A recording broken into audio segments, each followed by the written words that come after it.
प्रिय देशवासियों, आज मैं आपको अपने देश की न्यायतंत्र व्यवस्था के बारे में बताते हैं। जब हमको देश किस तरह चलता है उसका ज्ञान नहीं होता है ना, तब हम अपने अधिकार का उपयोग नहीं करते हैं और परिणाम ये होता है कि इस देश का न्यायतंत्र जिसे न्याय करना चाहिए वो अन्याय कर रहा है और जनता अज्ञानता में कभी विरोध नहीं कर रही। देश की आज़ादी में 3 संस्थाएं स्वतंत्र रही। पहली संस्था है पार्लियामेंट।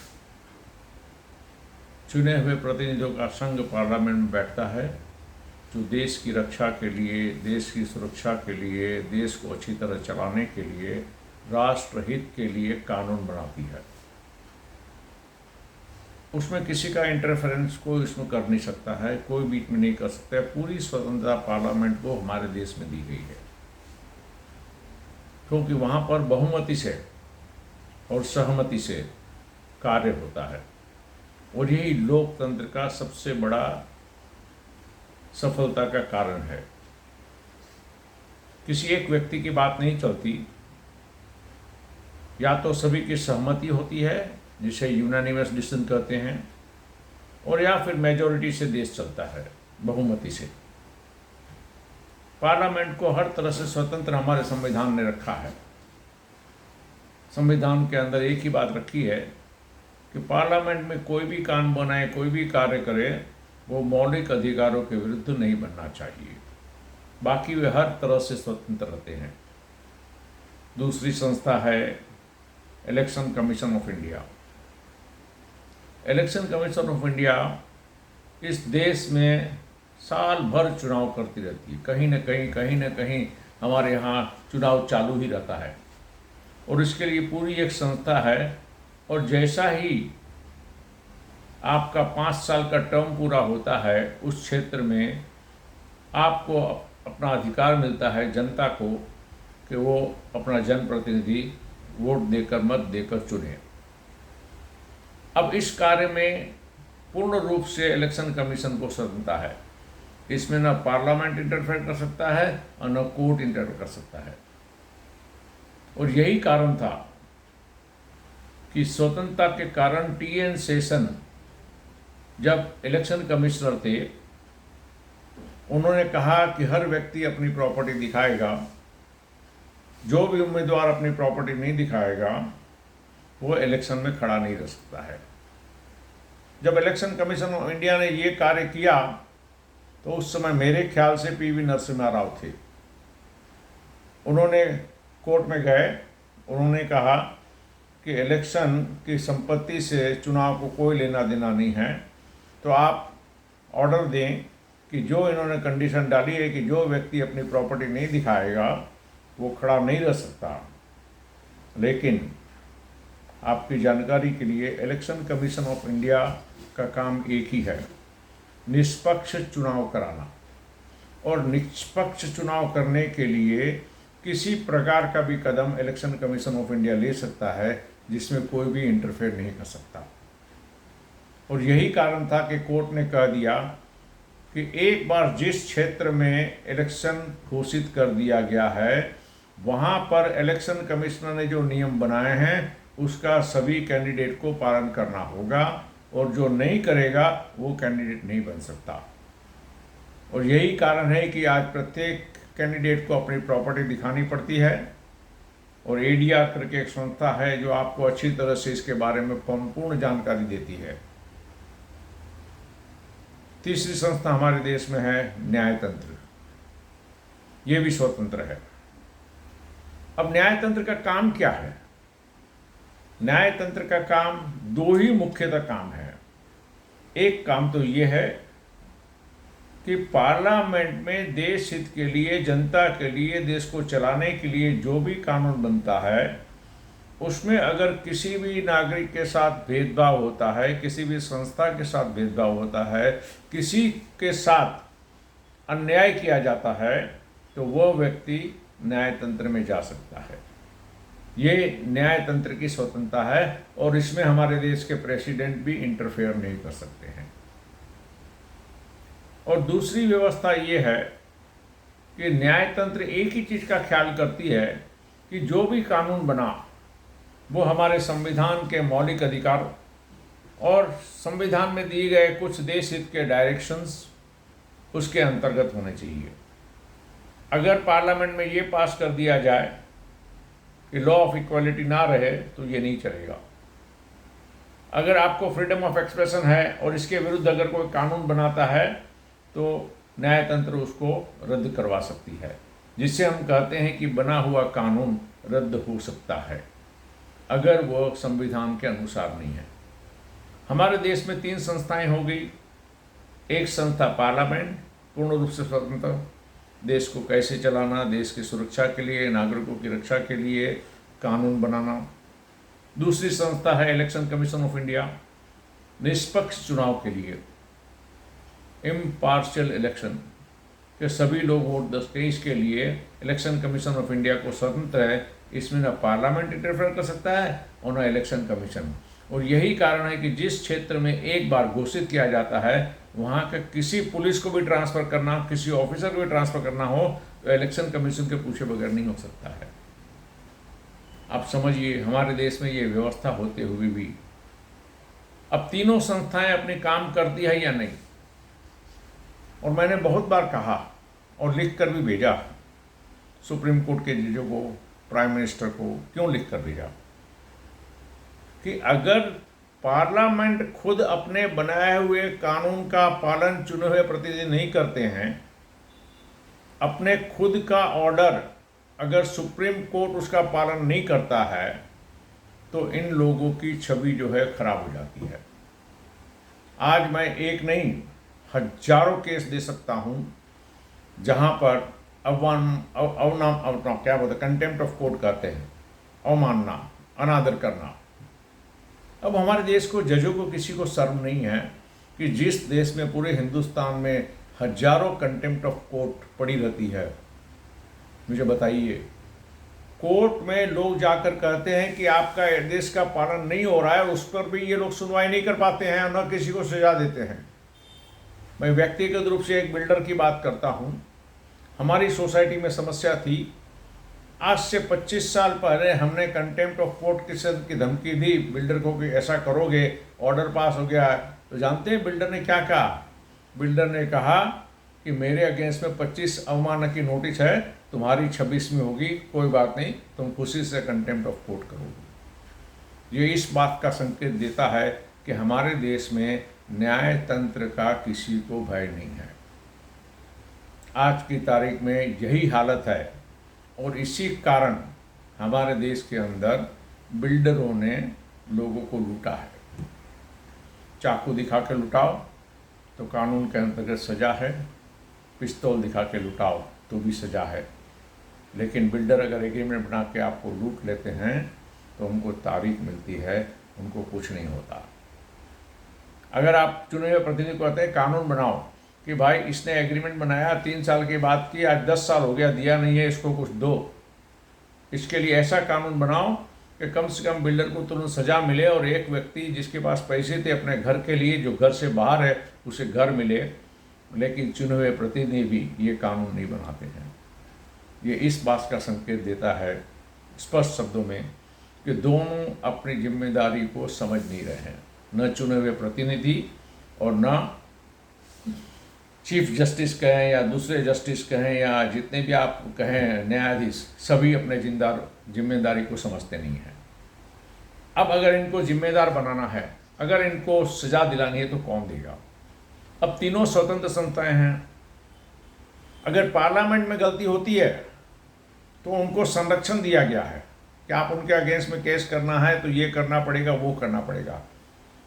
तो यह सही बात नहीं है, गलत होता है। और अगर न्यायतंत्र ये कह दे कि हम आपके केस की सुनवाई नहीं करेंगे, अभी थोड़े दिनों पहले एक PIL में देश के सुप्रीम कोर्ट ने कह दिया कि ये हम सुनवाई नहीं करेंगे, तो फिर न्यायतंत्र है किसके लिए? कम से कम वो तो बताइए, न्यायतंत्र का काम क्या है?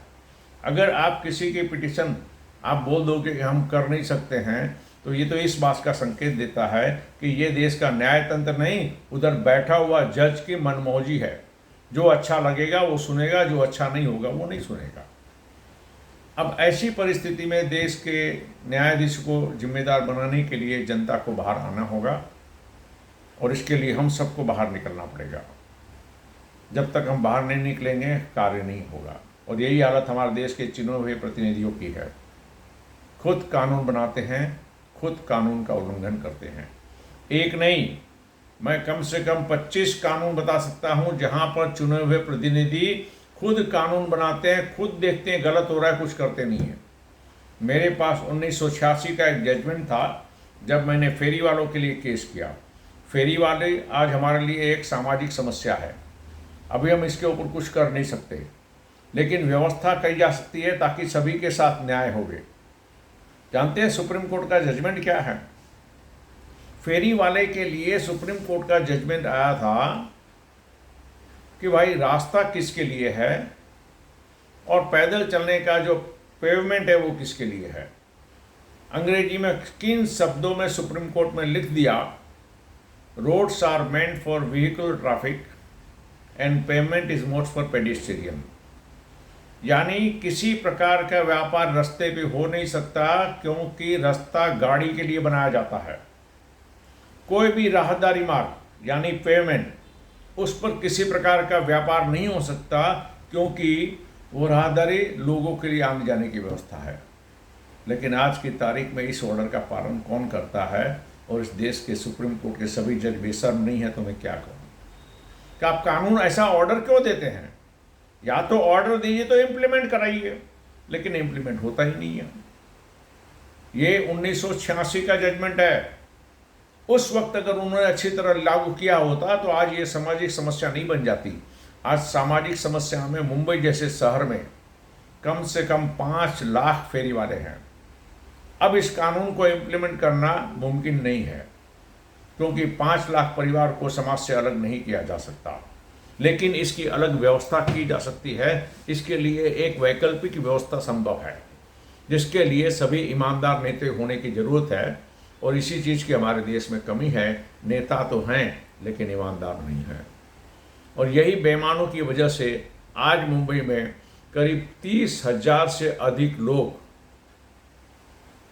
पैसा देने के बाद भी आज की तारीख में घर से बेघर हो गए हैं। कितने लोगों के घर को तोड़ दिए, उनको घर बनाकर नहीं दिया। अब जो भाड़े में रहते थे 300 रुपये में, उनका घर तोड़ दिया, 3 साल में देने का वादा किया और 8 साल तक नहीं दिया। वो व्यक्ति जो 300 रुपया भाड़ा देकर 110 स्क्वायर फीट 130 स्क्वायर फीट में रहता था, उसको घर से बेघर कर देना, उससे कहना कि तुम बाहर भाड़े में जाओ। पहले भाड़ा देने का वादा था बिल्डरों ने, वो भी नहीं दिया। और बिल्डरों ने दूसरी बात की,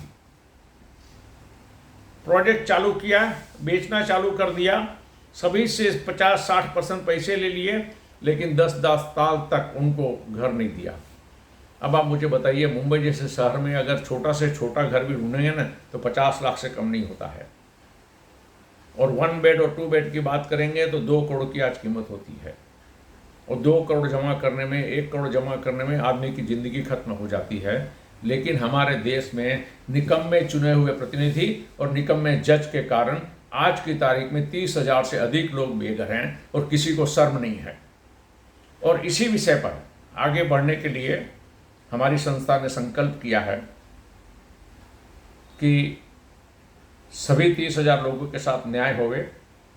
इसके लिए पहले हम सुप्रीम कोर्ट को भी नोटिस भेज चुके हैं, इंटीमेट कर दिया है, प्रधानमंत्री जी को भी पत्र लिख दिया है, मुंबई के 36 एमएलए को पत्र लिखा है, मुंबई के 6 एमपी को पत्र लिखा है। जानकारी देने के बाद हमने 2 दिसंबर को मुंबई के योगी सभागृह में मीटिंग रखी है।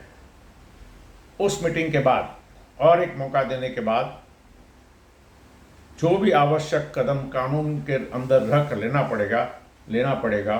और मुझे पूरा विश्वास है वो हो सकता है कि शायद समाज के लिए अच्छा ना हो, लेकिन अगर इतने बड़े पैमाने पर अन्याय होता है और जज बेशर्म हैं, हमारे चुने हुए लोग बेशर्म हैं, तो हमें कदम उठाना पड़ेगा।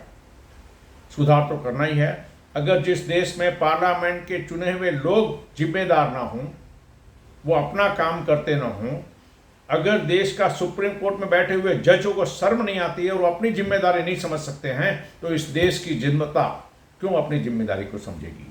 अगर आप अपना बनाया हुआ ऑर्डर इम्प्लीमेंट नहीं करवा सकते हैं, अगर बने हुए कानून का ऑर्डर आप खुद करते हैं, क्योंकि हमारे देश में मुंबई शहर में तो मैं कम से कम देखता हूं कि बिल्डिंग इंडस्ट्री में सभी पॉलिटिशियन घुसे हुए हैं, सभी पॉलिटिशियन डायरेक्टली या इनडायरेक्टली मिले हुए हैं। ऐसी परिस्थिति में इस देश की जनता को बाहर आना पड़ेगा। अगर बाहर नहीं आएंगे तो कोई 50 लाख जिसका पागड़ी का मकान था वो चला जाएगा, और जिसकी ऑनरशिप थी उसका 1 करोड़ से लेकर 2 करोड़ तक का पैसा चला जाएगा, वो कुछ नहीं पाएगा। अगर इन लोगों को अपना मकान चाहिए तब इनको बाहर आना होगा, इन सबको एक होना पड़ेगा। और इसीलिए सोसाइटी फॉर फास्ट जस्टिस ने 2 दिसंबर को एक प्रकार की चुनौती है सरकार को, एक प्रकार की चुनौती है इस देश के न्यायतंत्र को, कि जो जहां पर बैठा है वो अपनी जिम्मेदारी को समझे और जनता के हित में कार्य करे। और अगर आपने जनता के हित में कार्य नहीं किया तो आने वाले दिनों में जो कदम उठाए जाएंगे वो उनके हित में भी नहीं होगा। लेकिन कदम हम कानून के दायरे में उठाएंगे, चुनौती देकर, समझाकर, ताकि हमें न कर सके। क्यों?